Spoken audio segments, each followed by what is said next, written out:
હવે વાત કરીશું રાજકોટની। રાજકોટમાં પૂર્વ મેયર નયનાબેન પેઢડિયાના પતિ દ્વારા કરવામાં આવેલા કથિત ગેરકાયદેસર બાંધકામનો મામલો વધુ ગૂંચવાયો છે।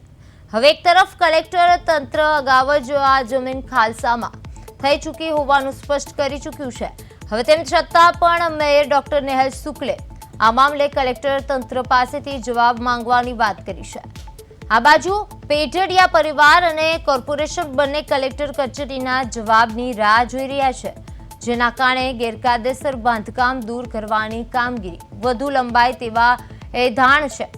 સામાન્ય રીતે તો નાગરિકોના કેસમાં વીજળીની ઝડપે કામ કરતું ટાઉન પ્લાનિંગ વિભાગ પૂર્વ પદાધિકારીઓના મામલે કાચબા ગતિએ કામ કરતું હોવાથી મનપાની કામગીરી સામે અનેક સવાલો ઊભા થયા છે।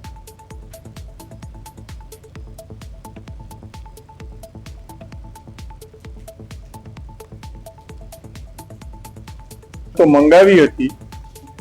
અત્યારે જમીનના ટાઇટલ અંગેનો વિવાદ ચાલી રહ્યો છે અને વિવાદ નક્કી કરવા માટે બંને પક્ષ કલેક્ટર ઓફિસમાં ગયા છે।